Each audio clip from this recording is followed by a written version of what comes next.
today's goal is meat grinding. My brother shot a deer October, I think, and it needs to be processed for the dog because that's why he shot it, was for the dog, because our dog eats half-cooked, half-not deer meat and the organs of all the deer that we shoot.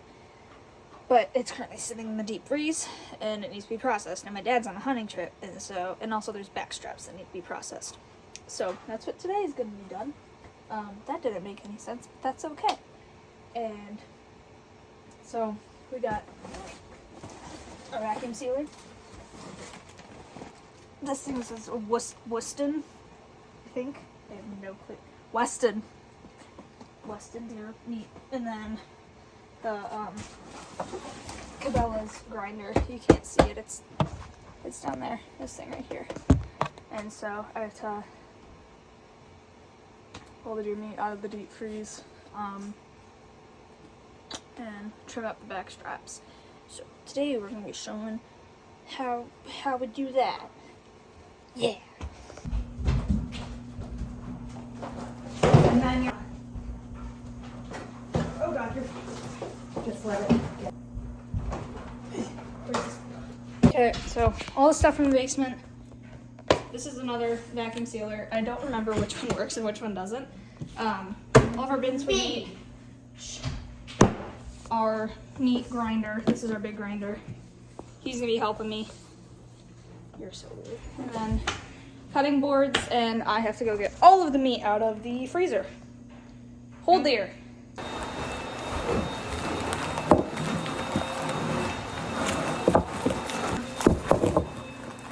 More meat. So this, okay, you can't see what I'm doing. This is all of the things and stuff and things that we have. This is the heart. We use the hearts of them. We usually use the livers. Okay, we usually use the liver and the kidneys as well, but it was a gut shot with rifle, and it was just, you don't use it after that. But the heart's still good. So we're gonna use that, and then I have to find the back straps. I don't know where they are. My dad said that he has them, but I don't know where they're at, so I gotta go find those. Playing. Thank you.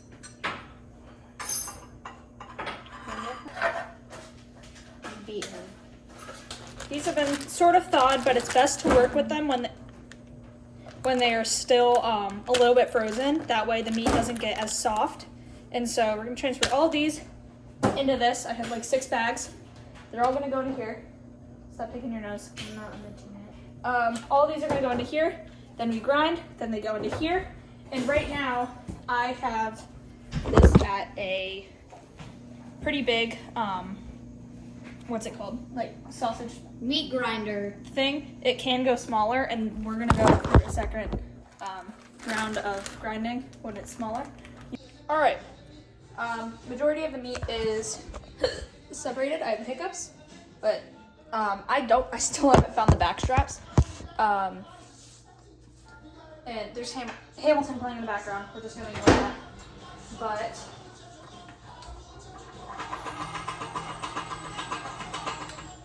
that doesn't sound right. That sounds better. Okay, so just basically the meat is partially frozen, and there's a little tube right in there. Drop it in. Out comes the meat. It sounds real gross.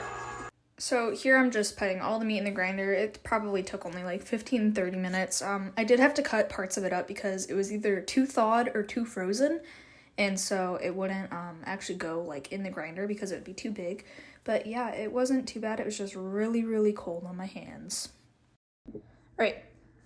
So this first round of grind is all done.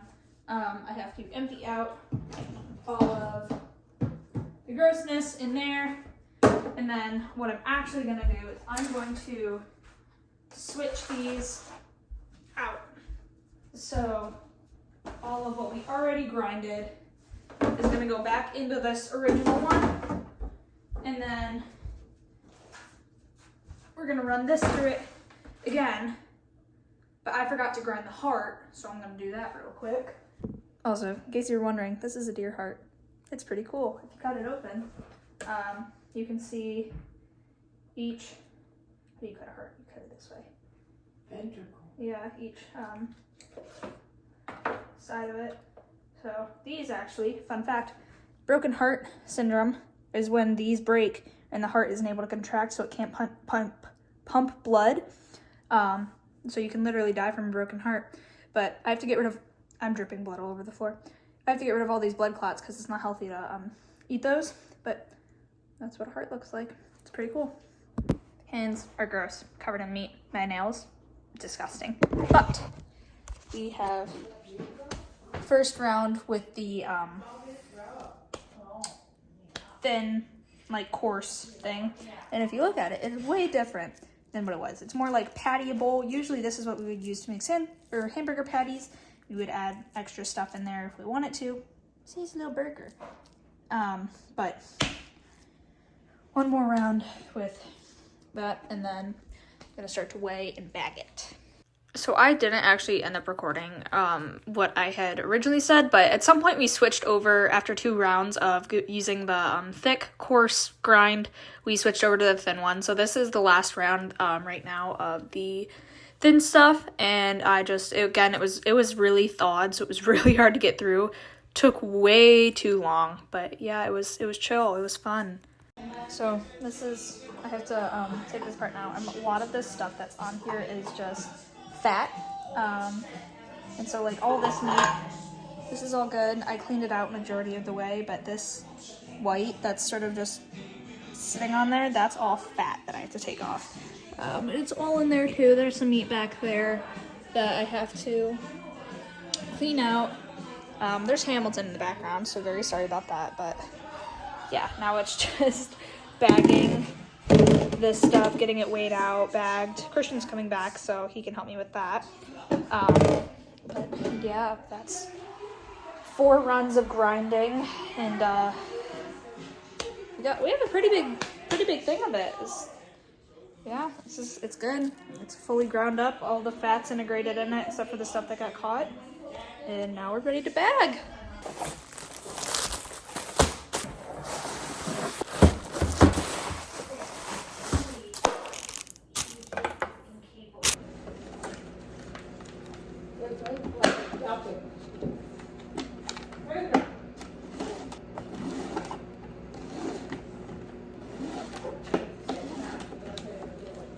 So what we are doing now, after I sliced all my bags, is we are going to be weighing our meat. So most of our meat we either weigh to 1 or 2 pounds.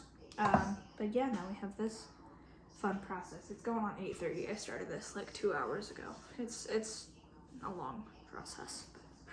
We're killing it. Everything has been processed, weighed, bagged. Now we just have to seal it and then flatten it. Oh, I really don't want to have to flatten it. So again, still have no clue where the back straps are. It's a mystery. They've disappeared.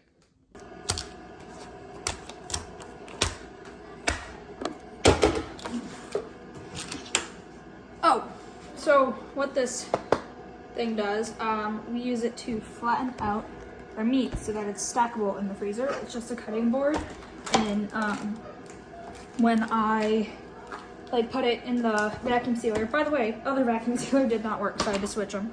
But when you put them in the vacuum sealer, you sort of get all the air out, because that's what it does, but sometimes it gets caught in the corners.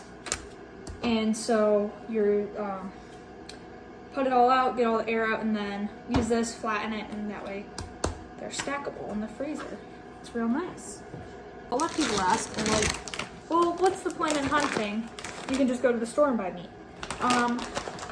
My family has hunted literally for generations, and it's because it's a better way to provide for your family than just going to the store and buying it. It's better for the earth, it's more cost efficient, and it's $35 a tag, and we can buy 7 tags in a year.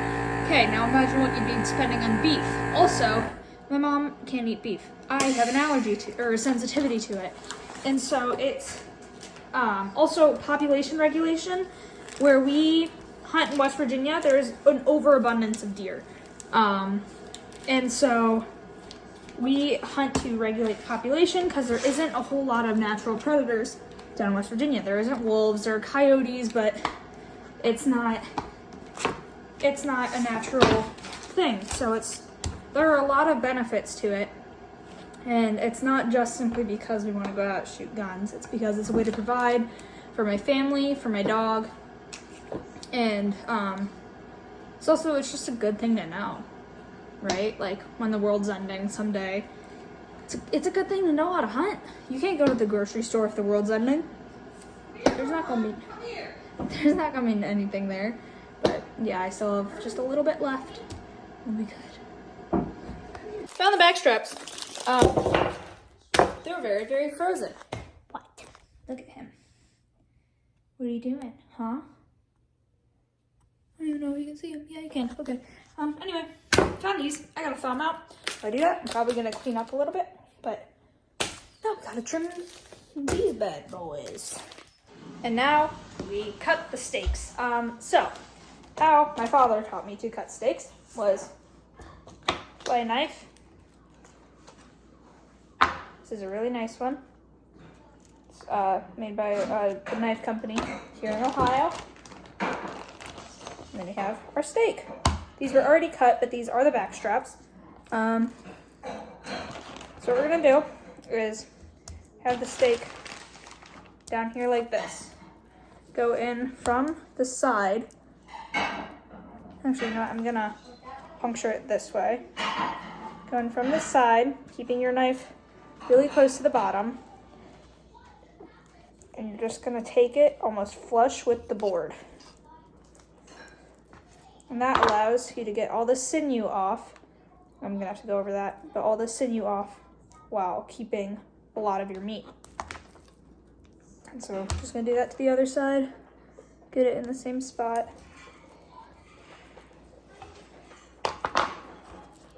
You get a nice clean cut off of your steak. Appears I went in a little deep right there. Yeah, I sure did. And then this all comes off of it. It's real nice. And I'm just gonna try and get that other stuff off of it. Was there only 3 of these? 4. Where's the 4? I thought it was in the thing. I thought there was 4. And then if we aren't able to get, I don't have a good angle right now. But if you can't get that sinew off, it's just gonna be small cuts trying to get it off. And this piece right here is being a little difficult. There we go.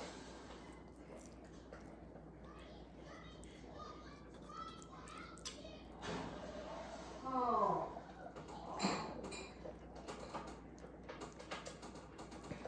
Sorry, I'm quiet right now, but I'm in the zone.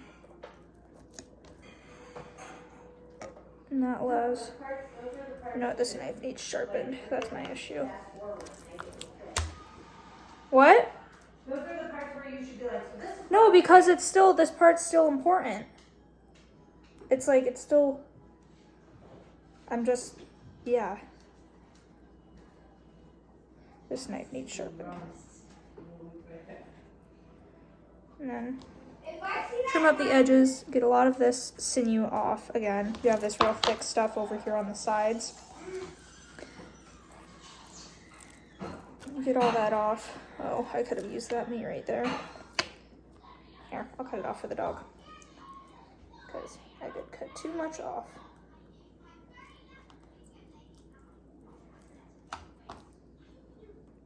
Rohan!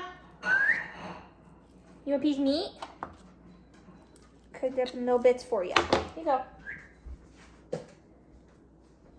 And then you have this with a nice steak. Now, obviously, I have to trim the sides of it still on the other side, but yeah, it's pretty cool. Now, this piece is a bit more rough. You still have that sinew on the back, same. It's what was off of this one. That's that piece right there. But the front has a lot more fat from where it was connected to the spine. So that's when it's going to be real nice just to take those short little knife strokes and cut that stuff off. So now I'm going to show how to butterfly the steak. So we have our steak. Usually they're a lot longer than this. They're about this long, right? Like, put 3 of these together. This is a backstrap. This is total backstrap. But for the time being, because my dad bagged them, they're like this. These are trimmed. These are good backstraps. So what I'm going to do is I'm going to maybe 1.5 inches to 2 inches. Oh gosh, the hiccups, bro. I'm going to cut my steaks. Then, once they're cut, we're only going to go about halfway down. And then we're going to fold. I didn't cut it down enough. We're going to fold this way. Then it gives us a nice, pretty texture of the steak. Plus, it gives us a bigger steak. And so you're just going to do that with all of them. Butterfly them out. And these meats aged a little bit, so they're a real nice dark color. And that leaves us with these beautiful meats. Are these just nice? I accidentally did this one the wrong way because I forgot which way I put it. These are all butterflied, and as you can see, it gives the texture of the meat really, really nice. And it just gives you a more even cook on the steak, while also giving you more, like it seems like it's more steak. And all in all, that'll give us 1, 2, 3, 4, 5, 6, 7, 8, 9. So 18 steaks in total once I finish butterflying the backstraps on these. But they're trimmed, they're very nice and lean. These are pretty big backstraps too. It wasn't a humongous deer, but these are pretty good sized backstraps, which is nice. And they're very tender. I mean, you look at the squish on it. It's not a good one. It's a pretty tender deer, and you can look at the grain on it as well. It's really nice. It's good meat. And so these are gonna cook up real nice. I'm excited to eat them because Miami only has chicken, and it's really sad we don't get to eat red meat there. And so I eat a lot of chicken, and I want steak. Dad sends me pictures of the steak that he cooks and the wonderful meals that he makes, and he makes me jealous, and it just makes me sad. And then he asked me, how was your chicken for dinner? And I just kind of want to cry just a little bit because it's just so sad that all I eat is chicken. Occasionally there's pork, which is really nice, because then I put a bunch of barbecue sauce on the pork, and it's really, really good. But most of the time it's just chicken. And I'm excited to eat these steaks because, well, yeah. I might take some back to campus with me, cook them up. Get a little pan, cook up the steaks. Make some blackened seasoning, maybe just some garlic on there. Oh, look at that. I mean, just look at that steak. It's just so nice. And it's so, like, they just cut so easily. It's just amazing.